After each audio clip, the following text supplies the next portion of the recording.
Peggy 18. Hi everybody, this is Noah Hughes, Creative Director on Tomb Raider, and we're here at Crystal Dynamics. We're going to take a look at a segment of the game that's going to showcase some of our combat and high action sequences. So we can see Lara walking down these steps. She can overhear conversations from the enemies. You can see as she becomes aware of the enemy presence, she'll take cover behind anything that looks like cover. So that's something that's automatic, and we really promote the ability to freely move within cover and move throughout cover. So Lara's assessing the situation. She can overhear bits of story and understand more about what's going on the island. But most importantly, she can sort of use brains as she approaches this situation. She'll take out one guy. We can see that the enemies are reacting, so they're creating cover for themselves, reacting to her situation. Another guy's trying to flush her out of cover with the Molotovs. This is just an example where we really try to make the AI adapt to the situation, but also promote movement from the player so that they're not just stuck behind cover and playing sort of pop and shoot cover games. We really promote that movement. So we can see Lara approaching here. She's got her a new gear element, the rope arrow. She's able to create her own zip line. And with the shotgun and the zip line, she's now back to an area she had been before, but able to access spaces that she had never been able to get to. Are you there? I'm here, Sam. Are you okay? What do they want with me, Lara? A fire ritual? This is so fucked up. Listen, I'm coming to get you. I'm going to get you out of there. Please, please help me, Lara. I promise. I promise, Sam. Hey, she just... Oh no! Sam! No! Sam! Help me, Stay please! away from her, you bastard! Stay away!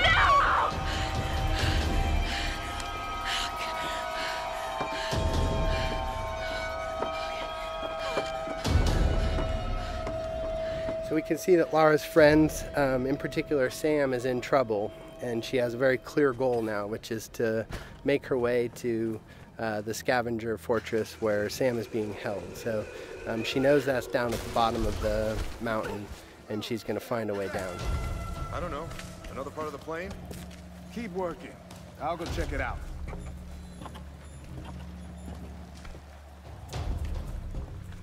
Again, often the best strategy is to sort of assess the situation before you jump in with guns blazing.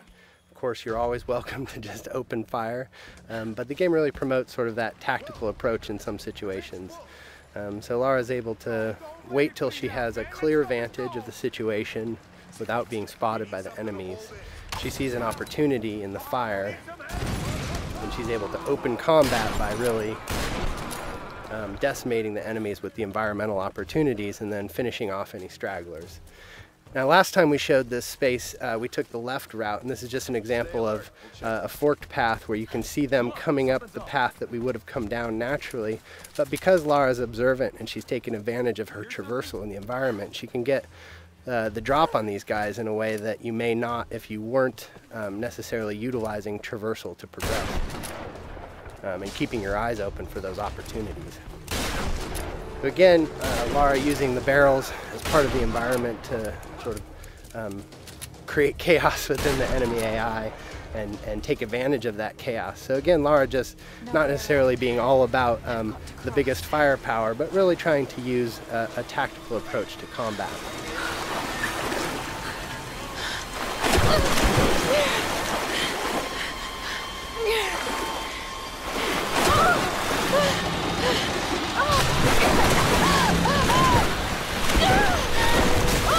As is often the case, Lara's intended path down the mountain isn't necessarily where she ends up. So we could see an example of sort of a brutal death as Lara misnavigates the situation in the flood here. And we try to create these spikes of intense moments where maybe plan A doesn't pan out and Lara's forced to deal with plan B. You can see her shooting out barriers with the shotgun. This is another example of us trying to use gear acquisitions as something that provides new skills in the environment beyond just combat.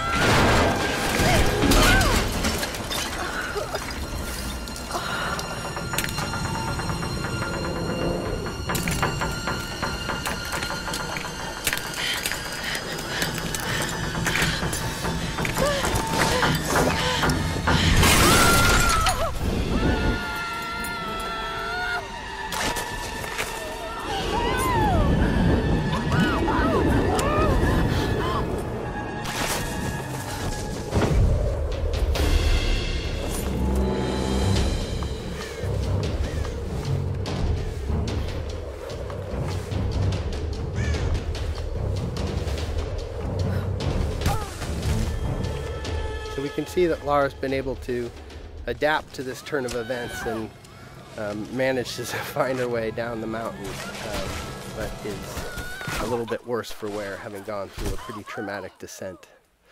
So we see Lara sort of shaken from the experience, and ultimately this is really just awakening injuries that have started since the beginning of the game. You can see her side is already bleeding from experiences she had when she first washed up on the island, and that's just been made worse by her traumatic descent. And so we're sort of introduced to this new space. This is the scavenger town, and up on the mountain you can see the ancient palace, which has been fortified by the scavengers, and really that's where Lara thinks Sam is being held. And so her goal, Sam and the others, so her goal is to really make her way into that palace. But you can see that she really is sort of feeling the effects of the fall, and as she stumbles her way into this new space, we realize that Lara is indeed worse for wear and has limited traversal capabilities. So you can't necessarily climb from roof to roof like you might if you were in the best of health. So Lara is really forced to sort of in a position of vulnerability to sneak her way towards the medical chopper that she saw, and hopefully find some supplies that are going to help her deal with her current situation. I don't know what you're talking about. Please. You are lying. I know you escaped with him. Please. I don't. I need to loosen your tongue. Tell me! So we can take a moment to overhear some of the story. That's always optional, but we try to infuse a lot of the environments with some of the backstory, and that's actually foreshadowing something that will come up a little bit later in the story. So we make our way through this grotesque tunnel, again trying to get to this medical chopper in hopes of dealing with our injuries, but really trying to take a cautious approach. And stay away from these nasty scavengers. We're starting to sort of get into the heart of it. This is Lara's journey into the belly of the beast, so to speak, and we really see her sort of having to engage in direct conflict in ways that she hasn't up until this point in the game. So we can assess the situation. The guy on the top was a threat.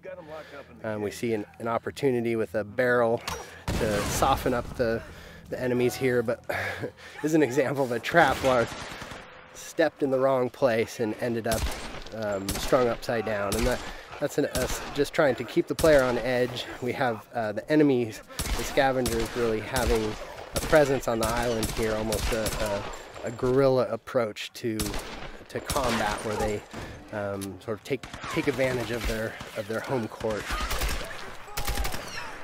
So we see combat progress from sort of that opportunity to initiate with tactical opportunities, taking out patrolling guards and exploding barrels, but then ultimately sort of being forced to confront them directly in order to get to her goals. And that's something that Lara is constantly dealing with, is this need to do whatever it takes to survive. And if these guys are presenting a threat to her, she's seen what they're capable of, and they're standing between her and sort of her ability to deal with her wounds.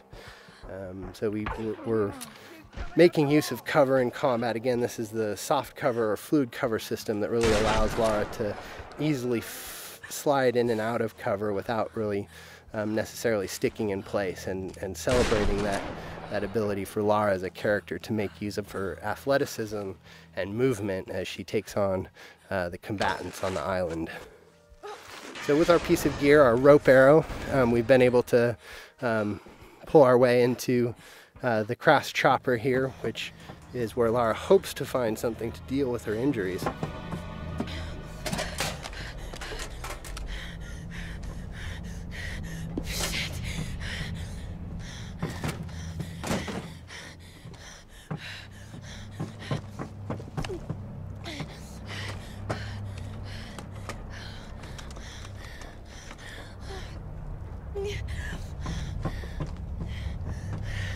Sorry.